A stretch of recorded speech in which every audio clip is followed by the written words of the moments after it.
Rolls Royce. इस car को own करना हर मिलियनेयर से लेकर बिलियनेयर, चाहे वो सेलिब्रिटी हो, यहाँ तक कि आप जो इस वीडियो को देख रहे हैं, यकीनन आपका भी ड्रीम होगा एक रोल्स रॉयस कार को खरीदना।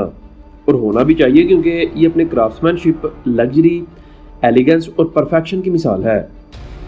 लेकिन इसके पीछे की स्टोरी जानकर आप शॉक हो जाएंगे कि कैसे एक गरीब लड़के ने, जिसके पास खाने तक के पैसे नहीं होते थे, उसने दुनिया की ये बेस्ट कार बनाई। हेनरी रॉयस 27 मार्च 1863 को इंग्लैंड के एक छोटे से टाउन में पैदा हुआ। रॉयस के फादर एक फ्लोर मिल के मालिक थे, लेकिन बिजनेस कुछ चल नहीं सका और उनकी फैमिली फाइनेंशियल प्रॉब्लम्स का शिकार हो गई।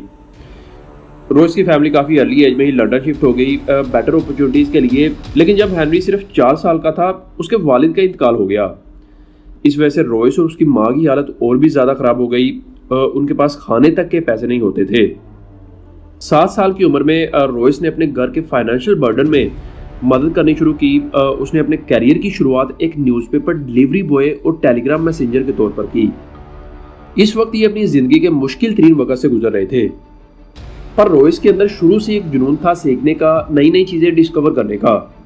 14 साल की उम्र में इसने एक जॉब ली ग्रेट नॉर्दर्न रेलवे की वर्कशॉप में एक अपेरेंटिस के तौर पर।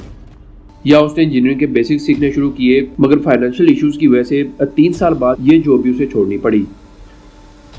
1879 में एक electrical engineering company Greenwich London में काम शुरू करता है। यहाँ इसका काम स्ट्रीट लैंप्स के लिए इलेक्ट्रिक लाइट्स के डिजाइन और मेंटेनेंस का था।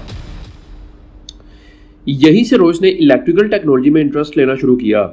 1880 में यह मैनचेस्टर चला गया और एक और company electric light and power में काम शुरू किया। यहाँ उसने मोटर्स और इलेक्ट्रिक सिस्टम के डिज़ाइन और रिपेयरिंग में अपने स्किल्स और ज़्यादा इंप्रूव किए।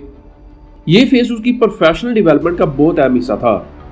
इस वक्त रॉयस के पास बहुत लिमिटेड रिसोर्सेज थे, लेकिन उसने मेहनत और सीखने का जुनून कभी नहीं छोड़ा। यही वो स्किल्स और डेडिकेशंस थी जो आगे जाके उसके करियर की बुनियाद बनी। साल आया 1884। हेनरी रॉयस ने FH रॉयस एंड को के नाम से अपनी एक छोटी सी इंजीनियरिंग कंपनी शुरू की। यहाँ पर ये इलेक्ट्रिकल इक्विपमेंट, डायनामो और छोटी मोटी रिपेयरिंग का काम करते थे। अच्छा, रॉयस का एक गोल्डन रूल था कि वो हमेशा से एक अच्छी नहीं बल्कि सबसे बेहतरीन चीज़ बनाए। इसने अपनी कंपनी में काफ़ी इंप्रूवमेंट की और हाई क्वालिटी कंपोनेंट्स बनाने लगा। शुरू में ये कंपनी काफ़ी ग्रो हुई और रॉयस के पास अच्छे खासे पैसे भी आने शुरू हो गए। इसी दौरान इसने अपनी पहली कार खरीदी, लेकिन कार चलते ही उसे हर तरफ से प्रॉब्लम्स मिलने लगी। आवाज़ ज़्यादा, ओवर हीटिंग की प्रॉब्लम्स, ब्रेक्स काम नहीं करती थी, पार्ट्स गलत तरह से फिट थे। हालांकि अगर कोई और होता तो वो इन प्रॉब्लम्स को नज़रअंदाज कर देता। अब हेनरी का एक इंजीनियरिंग माइंडसेट था। इसने खुद ही कार में मॉडिफिकेशंस करके एक बेस्ट कार तैयार कर ली।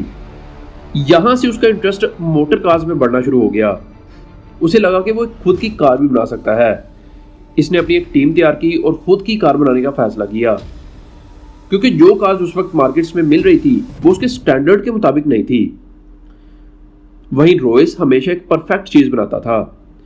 इसने 1904 में अपनी पहली कार का प्रोटोटाइप डिजाइन किया। ये 2 सिलेंडर वाली छोटी सी एक कार थी। मई 1904 में रॉयस ने अपनी कार कंप्लीट की और अपने एक बिजनेस पार्टनर की मदद से उसकी टेस्टिंग करने लगा।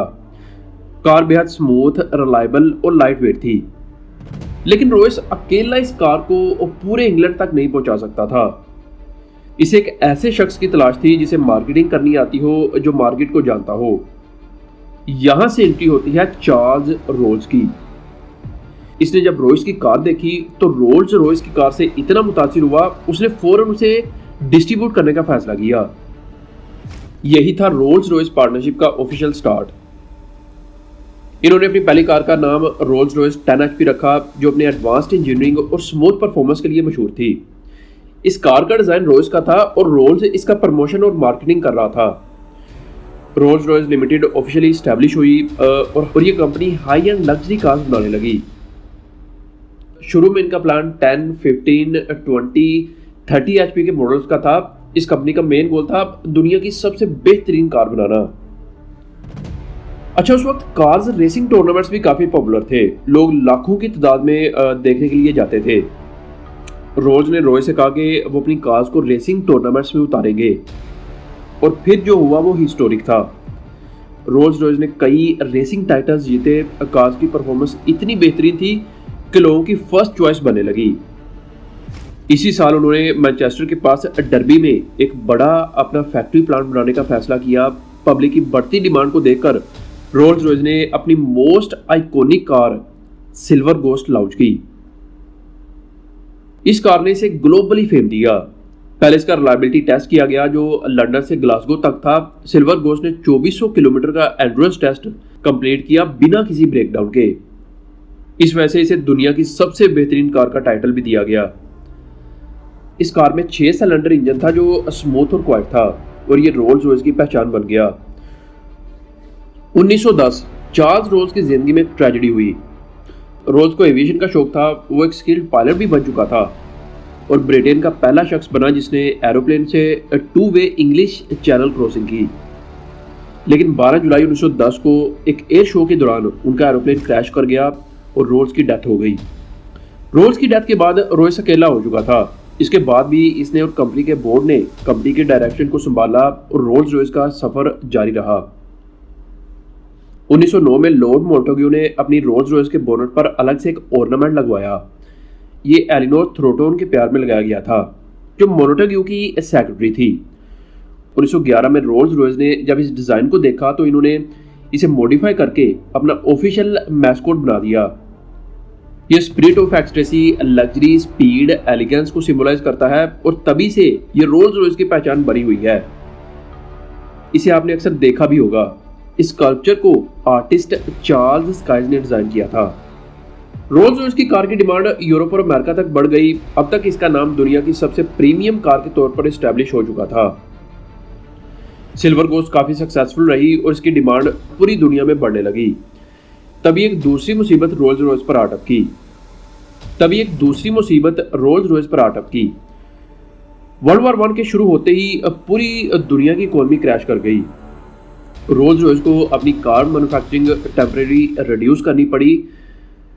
अब इन्होंने अपना फोकस आर्मर्ड कार्स बनाने पर लगा दिया क्योंकि उस टाइम पर उन कार्स की डिमांड थी।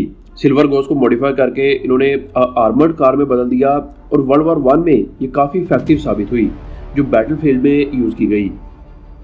इसी दौरान इन्होंने एरो इंजन भी डेवलप किए जो काफ़ी सक्सेसफुल रहे और वर्ल्ड वॉर 1 के बाद भी उनकी डिमांड एविएशन इंडस्ट्री में बढ़ रही थी। इसीलिए आज भी अगर आप देखेंगे तो कमर्शियल और मिलिट्री प्लेन्स में ज़्यादातर रोल्स रॉयस के ही इंजन यूज़ होते हैं। रोल्स रॉयस का नाम अब सिर्फ एक कार मैन्युफैक्चरर का नहीं था, अब वो इंजीनियरिंग एक्सीलेंस और इनोवेशन के लिए एक ग्लोबल लीडर बन चुके थे। 1925 में फैंटम 1 इंट्रोड्यूस की जो सिल्वर गोस्ट का सक्सेसर था। फैंटम 1 ने नए फीचर्स और बेहतरीन परफॉर्मेंस के साथ लग्जरी को एक नई पहचान दी। 1931 में रोल्स रॉयस ने बेंटली मोटर्स को एक्वायर किया जो एक लग्जरी स्पोर्ट्स कार मैन्युफैक्चरर था। इसके 2 साल बाद अप्रैल 1933 को सर हेनरी रॉयस भी दुनिया से रुखसत हुए। आज की डेट में BMW रोल्स रॉयस को ओन करती है। इस कार को खरीदना एक यूनिक और लग्जूरियस एक्सपीरियंस है। ये सिर्फ एक कार नहीं बल्कि एक स्टेटस सिंबल है जो सोफिस्टिकेशन, कंफर्ट और क्राफ्ट्समैनशिप का बेहतरीन मिक्स है।